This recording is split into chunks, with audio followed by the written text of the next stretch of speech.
महाराष्ट्र में कुर्सी छीनने के बाद भी एक तरफ जहां शिवसेना की मुश्किलें कम नहीं हो रही हैं, वहीं उद्धव ठाकरे भी अपनी साख को बचाने के लिए लगातार प्रयास कर रहे हैं। वो एक्टिव हो गए हैं। उद्धव किस तरह की प्लानिंग कर रहे हैं, किस तरह से वो शिवसेना को बचाएंगे, अपने पास रखेंगे, किस तरह की कवायद वो कर रहे हैं, ये तमाम चीज़ें हम आपको इस रिपोर्ट में बताएंगे। और ये भी बताएंगे कि उद्धव के इन तमाम प्रयासों के बावजूद कैसे एक के बाद एक उन्हें बड़े झटके लगते चले जा रहे हैं। बहरहाल सबसे पहले उद्धव के प्रयास की बात करते हैं। खबर यह है कि उन्होंने पूरे महाराष्ट्र में बड़े स्तर पर नए पदाधिकारियों की नियुक्ति की है। खास बात यह है कि हाल ही में ठाकरे ने पार्टी से कई लोगों को बाहर का रास्ता भी दिखाया था। इधर सुप्रीम कोर्ट ने भी सियासी घटनाक्रमों से जुड़ी याचिकाओं पर सुनवाई के लिए 20 तारीख को सूचीबद्ध करने का फैसला किया है। मीडिया रिपोर्ट्स के मुताबिक शिवसेना नेताओं को बर्खास्त और निष्कासन के बाद ये पहली बार है जब ठाकरे ने इतने बड़े स्तर पर नियुक्तियां की हैं, और ये नियुक्तियां बहुत महत्वपूर्ण मानी जा रही हैं। हमने कई रिपोर्ट्स में इसका जिक्र किया है कि यदि शिवसेना को अपने पास रखना है तो बात सिर्फ विधायक सांसदों तक सीमित नहीं है।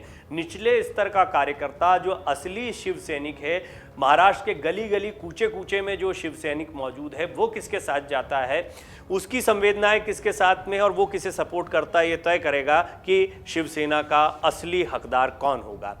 बहरहाल बात करें उद्धव के प्रयासों की, तो उन्होंने मुंबई, पालघर, यवतमाल, अमरावती समेत कई अन्य जिलों में 100 से ज्यादा पदाधिकारियों को नियुक्त किया है। इस दौरान उप विभाग प्रमुख और शाखा प्रमुख पदों पर बड़े स्तर पर नए चेहरे वो लेकर आए हैं। पार्टी ने अपने मुखपत्र सामना में नई नियुक्तियों की घोषणा की है। रिपोर्ट्स के मुताबिक सेना पदाधिकारियों का कहना है कि दूसरे पायदान के नेताओं को अहम जिम्मेदारियां सौंपी गई हैं। एक पदाधिकारी ने कहा, शिवसेना अन्य पार्टियों की तरह नहीं है, पहले यह संगठन है और फिर पार्टी है। सेना की असली संपत्ति शाखाओं और उसके प्रमुखों के आसपास बना नेटवर्क है। हमने पहले ही दूसरे पायदान के पदाधिकारियों की पहचान की है, जिन्हें पहले साइडलाइन किया गया था क्योंकि उनके गृह जिलों में नियुक्तियों पर विधायकों का नियंत्रण था। ये नियुक्तियां चरणबद्ध तरीके से की जा रही हैं ताकि कोई खाली जगह न रहे। मुंबई में मगठाणे, बोरीवली और दहिसर क्षेत्रों में नियुक्तियां की गई हैं। एमएलसी सुनील शिंदे को शिरडी क्षेत्र का संपर्क प्रमुख बनाया गया है। अमरावती जिले में सुनील खराते को जिला प्रमुख बनाया गया है। यहाँ 1 दर्जन से ज्यादा अन्य नियुक्तियां भी की गई हैं। यवतमाल जिले में भी सभी क्षेत्रों में नए पदाधिकारियों को नियुक्त किया गया है। पार्टी से नेताओं के टूटने का दौर भी जारी है, ये भी एक बड़ा झटका है। एक तरफ उद्धव ठाकरे प्रयास कर रहे हैं, जैसा हमने आपको पहले भी बताया, यदि शिवसेना को बचाना है तो अब कार्यकर्ताओं को अपनी तरफ करना होगा। उद्धव ठाकरे पहले भी कह चुके थे, जब वो अपने पद से इस्तीफा दे रहे थे, कि अब वो पार्टी को मजबूत करेंगे, वो अपने कार्यकर्ताओं के बीच ज्यादा से ज्यादा जाएंगे। सबसे बड़ी कमी थी जो मुख्यमंत्री रहते हुए या उद्धव ठाकरे का जो एक बड़ा कद रहा है और शिवसेना प्रमुख की जो भूमिका रही है बाला साहब ठाकरे के बाद, उसमें उनकी ये जो दूरियां थी कार्यकर्ताओं के साथ में, ये बहुत भारी पड़ी हैं। ज्यादातर कार्य एकनाथ शिंदे किया करते थे। एकनाथ शिंदे को आम शिव सैनिकों के बीच जाने का, उनके साथ रहने का, उनसे संवाद करने का ज्यादा से ज्यादा मौका मिला, और ये उद्धव ठाकरे को भारी पड़ गया। मीडिया रिपोर्ट्स की माने तो अभी भी कई लोगों के टूटने का सिलसिला जारी है, और इनमें रामदास एक बहुत ही महत्वपूर्ण नाम है। इन्होंने भी शिंदे ग्रुप को समर्थन का ऐलान किया, इस तरह की खबरें आ रही है। रामदास कदम ने पार्टी से इस्तीफा दे दिया है। ये एक बहुत बड़ा झटका हो सकता है उद्धव ठाकरे के लिए, अगर मीडिया की खबरों को सही माने तो। शिवसेना विधायक रामदास कदम के करीबी सूत्रों की माने तो उन्होंने भी अपना इस्तीफा उद्धव ठाकरे के आवास मातोश्री पर भेज दिया है। रत्नागिरी में खेड़ विधानसभा क्षेत्र के पूर्व विधायक राम कदम शिवसेना के उन कई बागी नेताओं में शामिल हैं जिन्हें शहरी विकास मंत्री एकनाथ शिंदे का पक्ष लेते देखा गया है। रामदास कदम का पिछले महीने परिवहन मंत्री अनिल परब के साथ अनबन वाली खबरें भी आपने देखी होंगी, और उन्होंने शिवसेना में दरकिनार किए जाने की शिकायत भी की थी। वहीं ऐसी अटकलें थी कि परब के साथ विवाद के बाद कदम शिवसेना छोड़ देंगे। उन्हें पार्टी सांसद और प्रवक्ता संजय राउत से मिलने के बाद मना लिया गया था, लेकिन अब ऐसा लग रहा है कि एक बार फिर वो अपनी नाराजगी जाहिर करते हुए एकनाथ शिंदे ग्रुप की तरफ जा रहे हैं।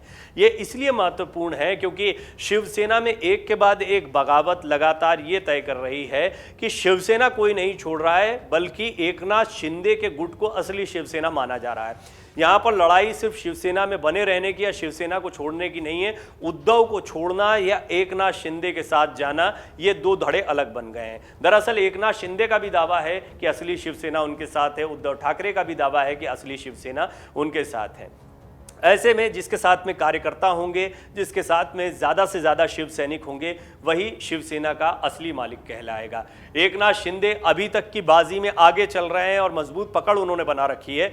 विधायकों के बाद सांसदों की फूट की खबरें भी लगातार आ रही हैं। कई बड़े नेता शिवसेना के उनके संपर्क में इस तरह के दावे भी किए जा रहे हैं। बीजेपी का सपोर्ट भी लगातार एकनाथ शिंदे के साथ में है, न सिर्फ सरकार में बल्कि पार्टी के स्तर पर भी, क्योंकि बीजेपी जानती है उद्धव ठाकरे के साथ में जो संबंध चला या ठाकरे परिवार के साथ में बीजेपी का जो कॉम्बिनेशन था बड़े भाई छोटे भाई का, उसमें भूमिका एकदम से बदल गई है। अब बीजेपी बड़े भाई की भूमिका में दिखाई देती है एकनाथ शिंदे, और अगर वो शिवसेना को भी अपने साथ ले आते हैं या शिवसेना के असली मालिक एकनाथ शिंदे कहलाते हैं, तो बड़े भाई और छोटे भाई की ये भूमिका बदल जाएगी। हालांकि पिछले कुछ समय से सीटों के बंटवारे को देखा जाए तो लगातार बीजेपी ने अपनी सीटों को बढ़ाया है और शिवसेना की सीटें लगातार कम होती गई हैं। ये पहला मौका रहा जब ठाकरे परिवार से कोई मुख्यमंत्री बना, और यही वो मौका था जहां एक बड़ी चूक कर गए उद्धव ठाकरे। वो परिपाटी जो बाला साहब ठाकरे ने शुरू की थी, वो सिस्टम जो बाला साहब ठाकरे ने शिवसेना के लिए बनाया था, उससे अलग राह पकड़ी उद्धव ठाकरे ने। सत्ता तो गई, अब पार्टी हाथ से जाने का डर भी लगातार मंडरा रहा है, और ऐसे में रामदास कदम या अन्य बड़े नेताओं का उनसे टूट कर जाना उनकी मुसीबतें बढ़ा सकता है। बहरहाल उद्धव ठाकरे इस बात को समझ गए हैं। अब वो ज्यादा से ज्यादा शिव सैनिकों के करीब जाने की कोशिश कर रहे हैं, कार्यकर्ताओं से मिलने की कोशिश कर रहे हैं, और इसी सिलसिले में उन्होंने कई नए पदाधिकारियों की नियुक्ति छोटे स्तर पर भी की है। डाउनलोड करें अमर उजाला ऐप और पाएं खबरें लगातार।